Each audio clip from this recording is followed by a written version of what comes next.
Olha, se você, assim como eu, às vezes se pergunta sobre por que danado eu tenho que estudar história? Por que me dizem que história é importante? Para que danado isso serve? Ou então, quem é que decide o que é história e o que não é história? Quem é que decide o que vai estar no livro didático e o que não vai estar? O que é que diferencia o que a gente lembra, o que a gente tem na memória e o que a gente não tem na memória? Bom, se essas perguntas também te inquietam, fica comigo que esse vídeo é para você.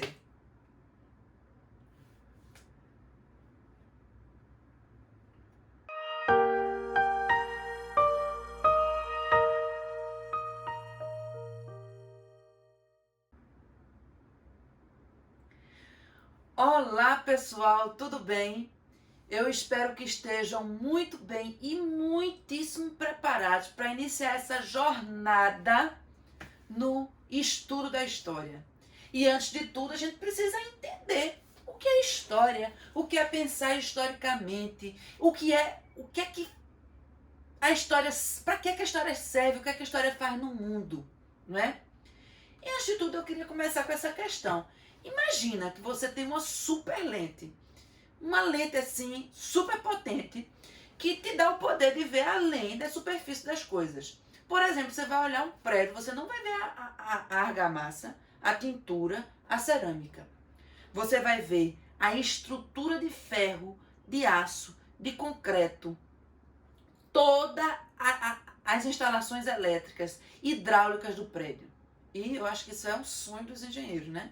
Mas enfim, imagine que você tem esse poder. É massa, né? Agora imagina que tu tem esse poder com a sociedade. De olhar as coisas que a gente acha natural, por exemplo, o preconceito. E não ver o preconceito em si, ver de onde ele vem, a estrutura que o formou, o que garantiu que ele fosse assim. Então é isso que eu acredito que a história te dá, nos dá. Essa lente que nos ajuda a olhar a sociedade e ver além da superfície, além da aparência. Nos ajuda a olhar o preconceito, encontrar as suas raízes históricas, a sua estrutura. Nos ajuda a olhar a desigualdade social e desnaturalizá-la, dizer não é normal, mas ela tem uma explicação histórica. Ela é por isso, por isso e por isso, porque no passado foi se construindo, se desenhando isso, que nós hoje vemos acontecer no presente como desigualdade social. Ok? A história, então, é a ciência que estuda o homem no tempo. A história estuda só o passado? Não.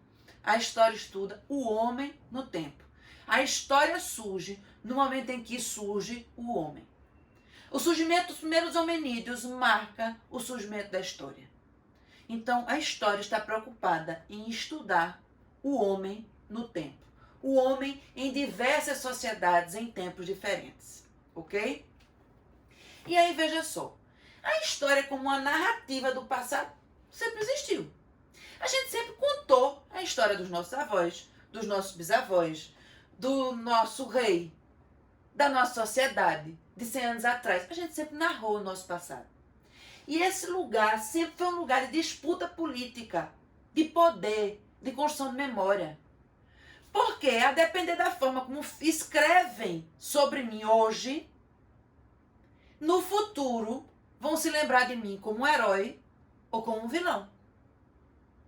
Então, a história que descende dessas narrativas sobre o passado vão ser chamadas histórias dos grandes reis.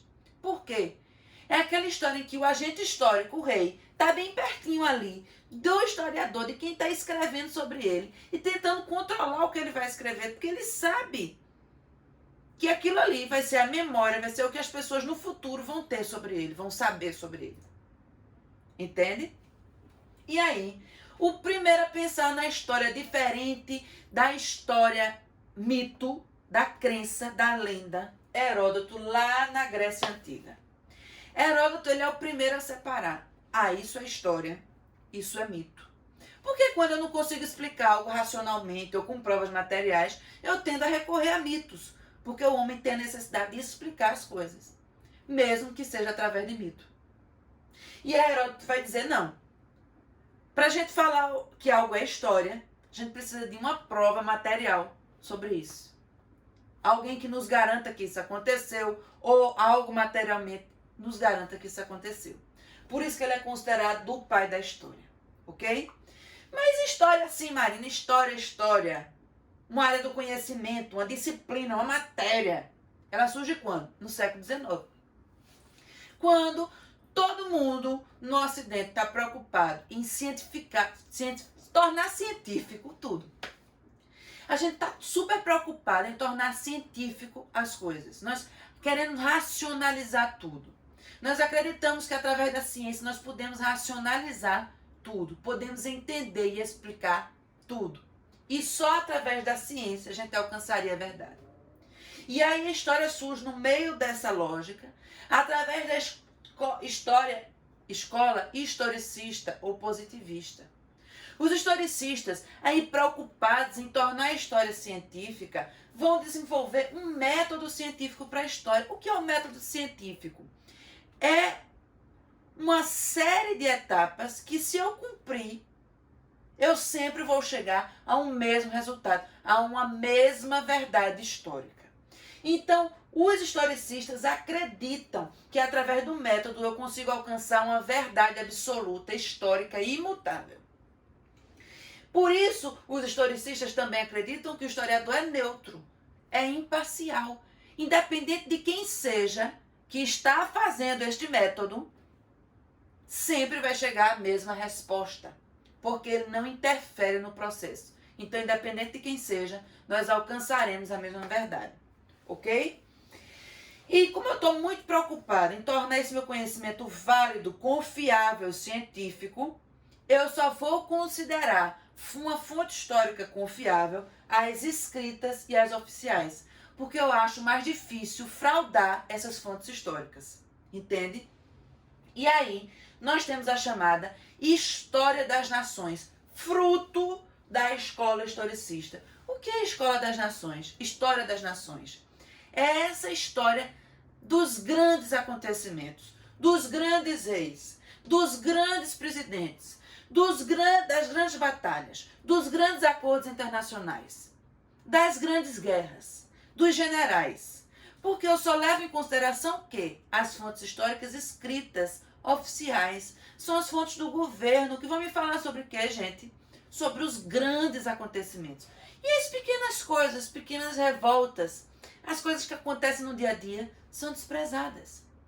Os comportamentos correntes da sociedade, os preconceitos, a forma como a sociedade se organiza, não é muito preocupação dessa história das nações. Eu estou mais preocupado com as grandes guerras, com os grandes acordos, com as eleições, com as sucessões presidenciais ou monárquicas, ok? E aí, em seguida, nós temos a escola de análise também no século XIX, início do século XX, e vai começar a questionar e se contrapor a essa história produzida pela escola historicista. A escola de análise, ela vai ser responsável principalmente por diversificar as fontes históricas. Diversificando as fontes históricas, agora eu tenho uma história muito mais ampla. Eu tenho um espectro muito mais alargado de sociedade. Eu não levo em consideração apenas os documentos históricos oficiais escritos, mas eu levo em consideração os depoimentos orais, as pinturas, os restos arqueológicos, tudo que me fala sobre o passado. Então eu vou ter um espectro de histórias muito maior, que vai dar origem à chamada história total. História total da sociedade. Não só aquela história grandiosa dos grandes acontecimentos, dos gabinetes presidenciais, certo? E aí os integrantes da escola de análise vão acabar relativizando esse conceito de verdade absoluta, histórica e imutável, porque eu começo a considerar que o historiador influencia o tipo de história que está sendo escrita. Vamos dar um exemplo. Imagine que eu estou escrevendo, hoje no século XXI, sobre a família no início do século XIX. No início do século XVII, a família no Brasil no início do século XVII. Estou escrevendo. É uma pauta de hoje, do Ocidente, do Brasil, do meu contexto, do historiador, que sou eu, da historiadora. É uma pauta do meu contexto social, o feminismo, o papel da mulher na sociedade. É provável que quando eu olhe lá para o século XVII, eu vá procurar o que é que a mulher fazia nessa família, qual era o papel dela, e eu escreva sobre isso. Mas se vamos dizer que um historiador, lá no início do século XIX, faça a mesma coisa que eu, vai escrever sobre a história da família no início do século XVII, mas ele está lá no início do século XIX. O contexto que o cerca não tem como uma preocupação o feminismo, como é hoje. É provável que ele olhe para aquela história da família do século XVII e ele não escreva nenhuma linha sobre o papel da mulher, porque não é uma preocupação dele nem da sua sociedade. Então veja, é a mesma história, são as mesmas fontes históricas, é o mesmo período histórico que eu estou estudando que ele. Digamos que nós tivemos acesso às mesmas fontes, mas são histórias diferentes, porque somos pessoas diferentes, em tempos diferentes, em locais diferentes. Entende? Então veja, por isso que a escola de análise relativiza essa verdade absoluta, porque na verdade, a verdade histórica, ela pode mudar. Por exemplo, é uma verdade hoje que a África é a mãe da humanidade, porque o fóssil mais antigo que nós temos do gênero Homo está na África. Mas se amanhã você está escavando, seu irmão está fazendo um castelo de areia no quintal da sua casa e encontra um fóssil muito mais antigo do que o encontrado na África, isso vai mudar a verdade histórica que nós temos hoje. Entende? Então a verdade histórica, ela é passível de mudança com provas científicas. Certo? Não é assim, tudo é relativo. Não. Nós temos verdades científicas, com provas científicas, hoje, que podem mudar. Como as concepções da humanidade podem mudar. E as preocupações podem mudar. Ok? Então, a escola de análise produz a história total. Bom, eu trouxe aqui esse trechinho de Ferreira Goulart, imortal Ferreira Goulart, meu amado poeta Ferreira Goulart, né? Que foi com ele que aconteceu uma coisa muito interessante. Porque eu era criança, minha avó amava poesia, mas a avó recitava Casimiro de Abreu, Castro Alves. E eu achava que poeta, que poema, que poesia era coisa do passado, que todo poeta tinha morrido, que pessoas normais como nós não poderíamos fazer poema nem poesia. E aí eu descobri um dia, lendo um livro, Ferreira Goulart, e descobri que Ferreira Goulart estava vivo. Eu disse, meu Deus, é um poeta, está vivo, pode escrever, gente. Foi uma descoberta. Eu era pequena, né? E Ferreira Goulart, para mim, vai ser sempre imortal, vai ser sempre meu poeta contemporâneo, certo? E aí ele diz o seguinte, a história humana não se desenrola apenas nos campos de batalha e nos gabinetes presidenciais. Ela se desenrola também nos quintais entre plantas e galinhas, nas ruas, nos subúrbios, nas casas de jogos, nos colégios, nas usinas e nos namoros de esquina. Então veja que ele trata especificamente dessa história grandiosa das nações, da escola historicista, a escola dos gabinetes presidenciais nos campos de batalha. Ele tem uma história muito mais. A história é o que minha avó me conta, a história é os costumes que nós temos no nosso bairro, na nossa cidade, são as coisas que acontecem entre nós, ok? E veja, uma outra corrente que vai pensar o estudo histórico é o materialismo histórico. O materialismo histórico é a corrente que vai produzir uma história economicista, porque ele vai se pautar no pressuposto de que todas as mudanças históricas advêm de mudanças econômicas. Antes aconteceu uma mudança na sociedade que a gente conhece hoje, aconteceu uma mudança econômica. Por isso que os materialistas históricos vão dividir a história, vão periodizar a história baseada em modos de produção. Então, uma sociedade é diferente da outra porque tem um modo de produzir diferente uma da outra. Então, nós temos modo de produção primitivo comunista, asiático ou servidão coletiva aí na Antiguidade Oriental, escravista na Antiguidade Ocidental, feudal durante a Idade Média e capitalista na Idade Moderna. Moderna e contemporânea nessa transição. Ok? Muito bem. E aí a gente discutiu muito sobre a escola historicista só levava em consideração fontes históricas oficiais. A escola dos análises diversificou as fontes históricas. Beleza. O que é fonte histórica? Minha gente, fonte histórica, sob a visão atual, que é muito influenciada por análise, fonte histórica são todos os vestígios que nós temos do passado. É tudo que o passado deixou pra gente. Infelizmente, os historiadores não têm como entrar na máquina do tempo e ver de novo tudo que aconteceu. Então, para a gente tocar o passado, a gente precisa passar pelas fontes históricas, pelos vestígios. É como se o passado tivesse caminhado, deixado as pegadas. É tudo que o passado deixou para a gente. E é tudo que a gente pode tocar o passado. É com essas fontes históricas que eu tenho acesso, que eu toco, que eu chego ao passado. Certo? Então, veja, será que essa história que é produzida a partir de fontes históricas que são vestígios do passado, será que ela corresponde exatamente ao passado? Eu acho que não. Porque as fontes históricas, primeiro, não falam de um passado contínuo. Me vão dando rastros, pegadas esparsas do passado. Não é? Então, a história provavelmente não corresponde exatamente ao que aconteceu no passado. Será que alguém cria história? Eu acho que cria. Porque alguém tem que pegar a fonte histórica, um pedacinho aqui, um pedacinho ali, um pedacinho ali, outro pedacinho ali, outro pedacinho ali, outro pedacinho ali. Olhar tudo isso. Tentar organizar. Buscar coincidências. Validar certas fontes. Desconsiderar outras. Preciso criar ligações entre uma coisa e outra que as fontes me contam. Então, acho que alguém produz a história. E será que esse alguém que produz a história, que encaixa as fontes, que pesquisa, será que esse alguém ele é imparcial? Ele consegue sair totalmente dele e olhar aquilo ali imparcialmente? Eu acho que não. Sabe por quê?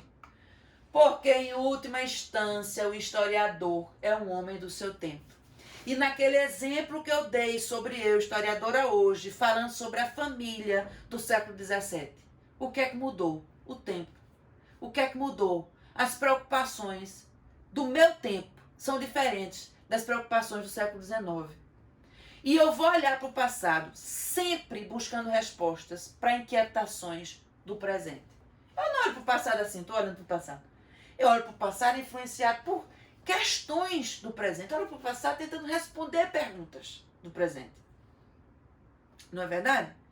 Então, o historiador, em última instância, se ele conseguir se livrar de religião, de conceito de certo e de errado, de visão política, econômica, se ele conseguir se livrar de tudo, em última instância, ele vai ser influenciado por sua temporalidade, pela sociedade, pelo tempo em que ele está inserido, certo? E aí, pensando nisso, vamos pensar, história é igual à memória? Primeiro, o que é memória? Tu ama história, que eu sei. Aí tu tá assistindo esse vídeo, mas tem teu colega que não gosta muito não, prefere química. E aí vocês terminaram de assistir meu vídeo. Terminaram de assistir essa aula. Será que você e seu colega terão a mesma memória sobre esta aula? É provável que não. Porque você gosta muito mais de história do que ele. É provável que você tenha prestado muito mais atenção do que ele. É provável que você tenha muito mais memórias do que ele. Vocês têm memórias diferentes porque memória é uma seleção do passado, feita a partir dos meus interesses. Certo? Então quer dizer, tudo bem, entendi. Minha memória de ontem é diferente do meu pai, porque a gente tem interesse diferente, a gente lembra de coisas diferentes. Certo? Mas Só eu tenho memória, só você tem memória. Será que nós, como uma sociedade, não temos uma memória coletiva? Eu acho que tem. Todo mundo lembra de Tiradentes, todo mundo lembra da Proclamação da República, todo mundo lembra da descoberta do Brasil, todo mundo lembra da independência, em 7 de setembro, não é? Nós temos uma memória sobre a nossa história, sobre o que nos fez uma nação. Nós temos uma memória.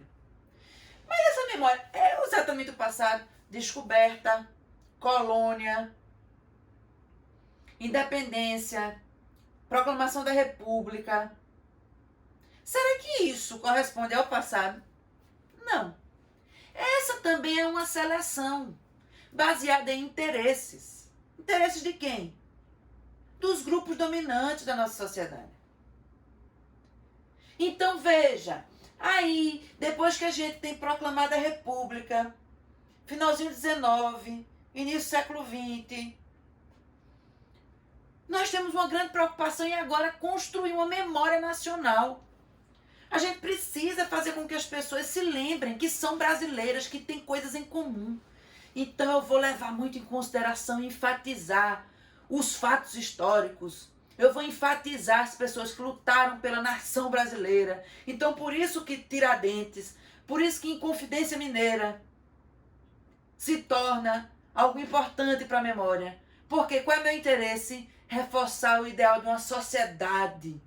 E eu vou memorar, eu vou tornar memorável as pessoas que defenderam esse Brasil de alguma maneira, da influência portuguesa, do domínio colonial. Entende? Então, nossas memórias sociais, coletivas, foram selecionadas e têm interesses nela. Certo? E aí, a memória que nós temos sobre a nossa sociedade é muito daquilo que a gente escolheu preservar. E a gente escolhe preservar as coisas muitas vezes a tornando patrimônio histórico. O que é um patrimônio histórico? Algo que eu disse, isso é importante. E a gente precisa preservar. Isso é importante, a gente precisa lembrar. Entende? Então, patrimônio histórico é aquilo que eu escolhi lembrar. Agora vamos pensar em tudo que a gente escolheu esquecer. Quantas coisas não se tornaram patrimônio, não são do interesse coletivo, não fizeram parte do interesse da sociedade e foram esquecidas, foram excluídas da nossa memória coletiva. Imagine quantas coisas, certo?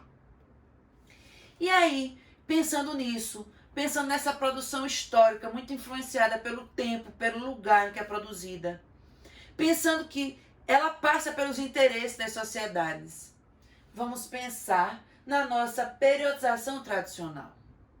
Nós temos uma linha do tempo que parece ser algo totalmente neutro, imparcial e válido amplamente para todo mundo. Mas, minha gente, vamos pensar isso aqui direitinho. A gente tem aqui a pré-história, a Idade Antiga, a Idade Média, a Idade Moderna e a Idade Contemporânea. O que separa a idade da pré-história da Idade Antiga é a invenção da escrita. Em 3000 a.C., na Mesopotâmia. Será que a invenção da escrita foi algo fundamental, divisor de águas, para as sociedades africanas ou americanas que permanecem ágrafas até hoje? Será que a invenção da escrita foi uma coisa tão fundamental para essas sociedades? Será que a queda do Império Romano do Ocidente, que separa a Idade Antiga da Idade Média, foi algo fundamental para as comunidades americanas que não tinham nenhum contato com a Europa até então? Será que isso implicou em grandes mudanças? Então vamos pensar que essa periodização ela é usual. Nós vamos estudar a história assim, Idade Antiga, Idade Média, Idade Moderna, pré-história, mas não vamos tomá-la como a única medida. Mas Marina, esse modelo, ele é pré-histórico. Essa sociedade ágrafa hoje ela é pré-histórica. Não vamos levar isso ao pé da letra.